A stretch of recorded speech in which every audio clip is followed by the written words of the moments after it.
Julie Luther here from Pure Energy in Greensboro, North Carolina. We've been learning a lot of core work for 2017, so we're going to use a Fitball here today. Now remember, the latest thing in core training is really we don't want to do crunches because crunches cause us to crunch forward even more than we already do. So full sit-ups are fine, but no crunches. So we're not going to be doing any crunches on the ball. We're going to be working with balance, coordination, and that innermost muscle, that transversus, which is the only one that can actually shrink the size of your waist because it's the only one with horizontal fibers. So when you blow out, boom, it pulls in. We learned in the beginning, cough and hold that.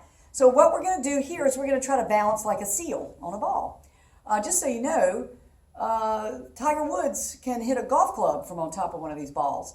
Don't think I can do that yet, but I'll show you a little bit about what that looks like. So what we're going to do, we've got our knees right up against the ball and our hands on the ball. And you just roll forward until your toes are off the ground and you find a way to balance on top. Now certainly in the beginning, it's not going to be this easy. And then once you get good at it, you do want to move around a lot, right? So you can challenge your core as you move around. So it's really not about staying still, it's about moving around. All right, so what Tiger Woods does is he rolls into the ball. Let's see if I can do this. And then he gets up on top of his knees and hits a golf ball. Okay, so I can't do that yet, right? The next thing we're going to do is we're going to do a plank on the ball from two directions.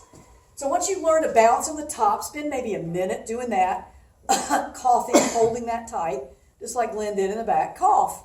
And what we're going to do is we're going to start on our elbows. You can do a plank on your knees right here. Core is really tight. Every time you exhale, pull the belly button in tighter. You can push the ball a little further away. That makes it a lot harder. And you can pull it in. That makes it a lot easier. Notice I'm not collapsed on the ball. I'm away from that ball. We push it far away. We pull it back in. So that's one thing to help with that challenge. We also can push it out to the side. And then we can stir the pot. And we'll, of course, have to stir it in both directions. So if you feel your low back, that's your signal that it's overworking and you need to stop and rest and get that core in the front to do more work than the back. The back, the front, and the back and the front of the chest, they work together, but we don't want to overuse that low back. So once we're good at that, then we progress it to the toes, right?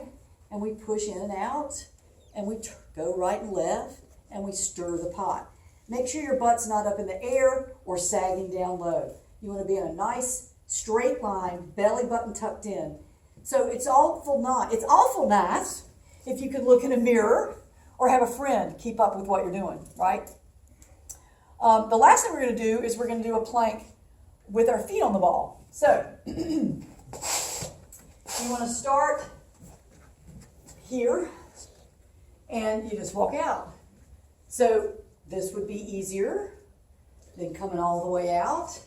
And of course, getting on your toes, let's see if I can do that today, is the hardest way to do it. And if you decide you want to do some knee-ins, you want to back up so that you've got your shin on the ball, and you can knee in and push out, or you can do a pike and push back out. So that's a nice little routine for you. Let's review what we talked about. Balance on the ball, right? Abs in, do that little cough, wake them up and move around. Eventually, you want to try to get on your knees and balance. Then we're going to get on our knees to do planks on our elbows. Then we're going to take it to the toes. We're going to move the ball around to keep us challenged. And finally, we're going to put our feet on the ball and walk our hands out in front. Keep watching my YouTube channel. You're going to learn all kinds of things to do all year long. Join the channel, Julie Luther, and that way you'll be told whenever I put something new out. Have a great day.